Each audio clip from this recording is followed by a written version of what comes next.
siap dan sudah saya tanya juga, sudah saya konfirmasi ketiganya siap untuk menjadi JC, untuk membongkar semua keterlibatan TM dalam semua rentetan peristiwa ini.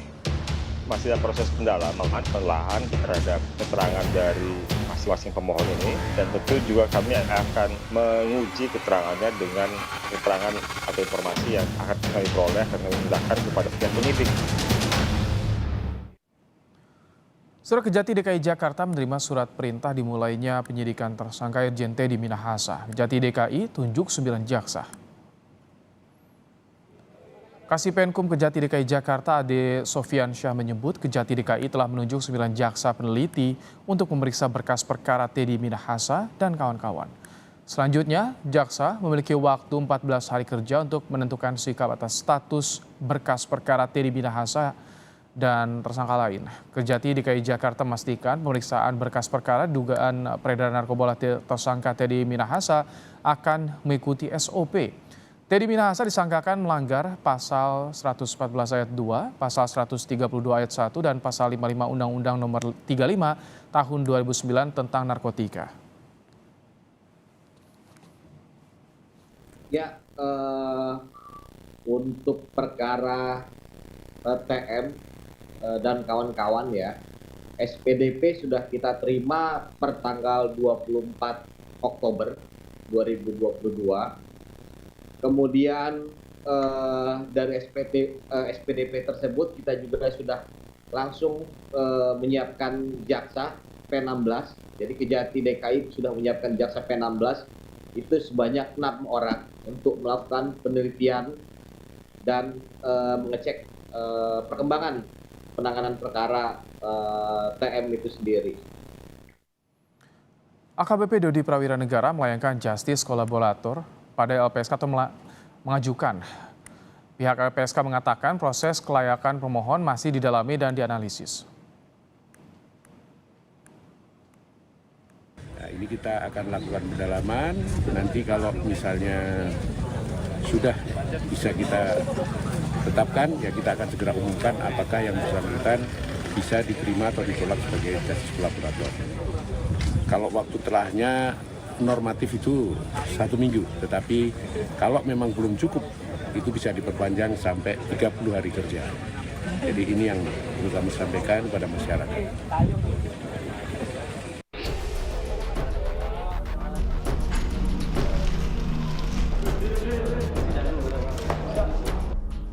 Anak buah Teddy Minahasa yang terjerat kasus narkoba AKBP Dodi Prawira Negara bersama 2 tersangka lain, Linda Pujastuti dan Samsul Ma'arif, meminta perlindungan ke LPSK.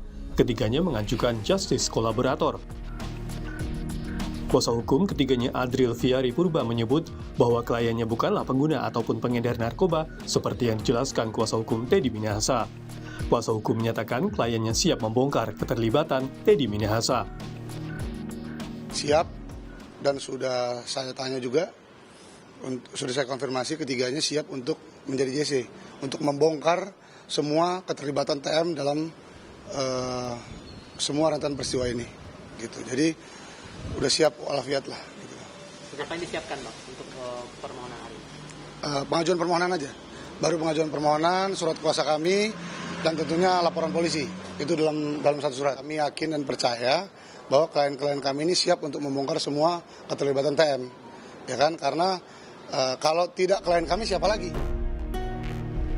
Irjen Teddy Minahasa diduga berperan sebagai pengendali penjualan barang bukti sabu 5 kg hasil sitaan saat ia menjabat sebagai Kapolda Sumatera Barat.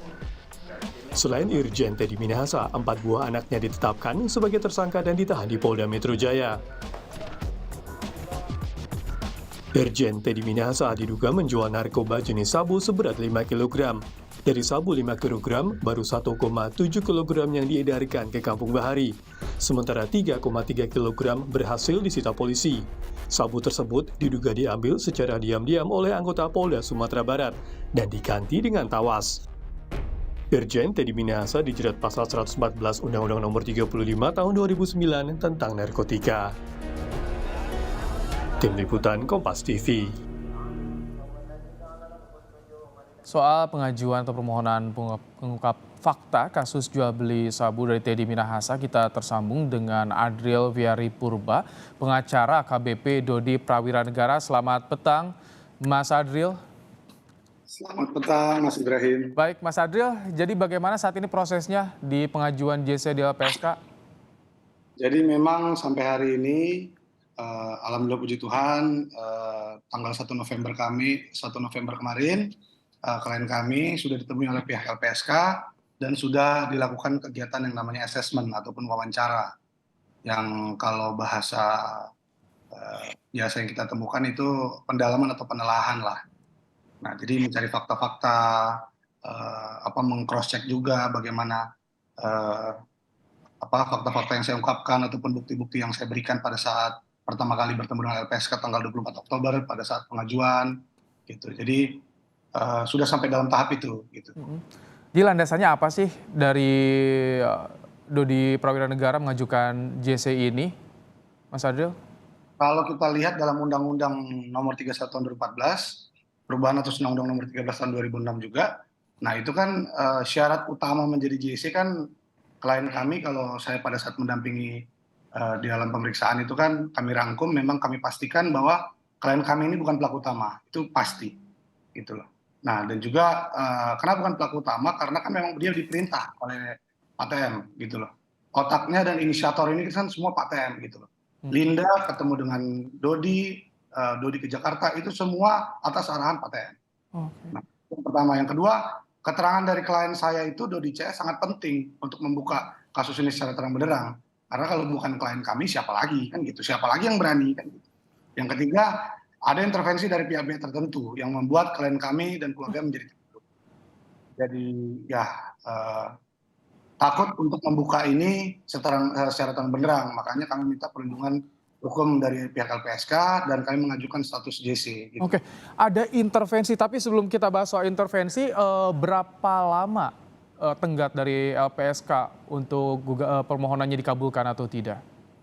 Permohonan memang pada saat itu saya bertanya setelah selesai wawancara berapa lama untuk prosesnya ini berlanjut. Kemudian pihak petugas LPSK, 2 orang itu yang ditugaskan mengatakan bahwa 30 hari, berikan kami waktu 30 hari dari berkas dinyatakan lengkap. Nah, alhamdulillah kemarin katanya memang berkas sudah lengkap, gitu. Berkas di pengajuan untuk JC lengkap, tapi di kejaksaan juga masih berjalan ya, artinya ini agak kejar-kejaran juga ya, Mas Adil ya? Ya, memang karena kan pastinya walaupun dalam penyidikan dan limpah tahap 1 sudah dilakukan, tapi kan untuk LPSK ini kan sendiri, Mas. Kami melengkapi berkas seperti contohnya secara formil berupa identitas pemohon, keterangan dari para klien saya, kronologis cerita dari awal sampai akhir ketika saya mendampingi BAP, terus juga bahan-bahan seperti apa bentuk intervensi, semua sudah saya serahkan kepada pihak LPSK. Baik, intervensi seperti apa sih yang dialami oleh Dodi Prawiranegara dan 2 tersangka lainnya, Mas Adil? Memang saya tidak bisa secara gamblang dulu menceritakan apa bentuk intervensi. Namun yang diungkapkan oleh keluarga klien saya, berikut juga klien saya, memang bentuknya itu seperti membujuk. Ada pula yang bersifat intervensi baik kepada klien saya maupun keluarganya. Nah, salah satunya saya bocorkan ya, mengganti penasihat hukum dari AKBP Dodi. Ada memang ada pihak yang meminta untuk saya ini diganti, ada. Siapa? Dari mana itu, Mas Adil? Nah, saya belum bisa ungkapkan sekarang, namun nanti ketika prosesnya berjalan, ketika juga sudah ada keputusan dari pihak LPSK untuk menyetujui ataupun bagaimana, nanti saya pasti ungkapkan. Jadi intervensinya itu tidak hanya kepada Dodi Prawiranegara, tapi juga ke keluarga, seperti itu? Ya. Bahkan kepada keluarganya, betul. Karena ada pihak-pihak tertentu yang nggak ingin perkara ini dibuka seterang benderang, gitu loh. Ada pihak-pihak tertentu. Namun untuk siapa dan kepada siapa atau lebih dalamnya nanti saya akan ungkapkan mungkin setelah ini atau nanti di pengadilan. Oke, tapi tadi soal intervensi kepada keluarga juga sudah disampaikan ke LPSK atau bagaimana? Dipertemukan keluarga dengan LPSK? Belum sampai di situ. Namun memang LPSK sendiri katanya setelah ini ingin mewawancarai penyidik yang memeriksa klien-klien saya karena mungkin mau mencari fakta ataupun mendalami perkara ini lebih lanjut, gitu loh. Kalau ini bicara di kasus ini kan ada psikohierarki juga nih. Tak hanya intervensi, apakah ada juga ancaman-ancaman kepada Dodi Prawiranegara dan tersangka lainnya? Nah, kalau mengenai psikohierarki dan psikopolitis, seperti yang saya ungkapkan sebelumnya, memang saya menilai dalam kasus ini itu pernyataan daripada Pak Menko Polhukam, Bapak Mahfud MD, itu tetap relevan terhadap kasus ini. Karena secara psikohierarki, karena TM itu kan masih menjadi pimpinan klien saya secara kepangkatan. Beliau Irjen, klien saya, walaupun memang tidak lagi Kapolda Sumbar dan Kapolres Bukit Tinggi. Namun secara psikohierarki, seperti saya kutip pernyataan dari Pak Menko Polhukam, itu secara hierarki memang beliau masih menjadi atasannya sampai hari ini. Dan beliau, Pak TM masih jenderal aktif bintang 2.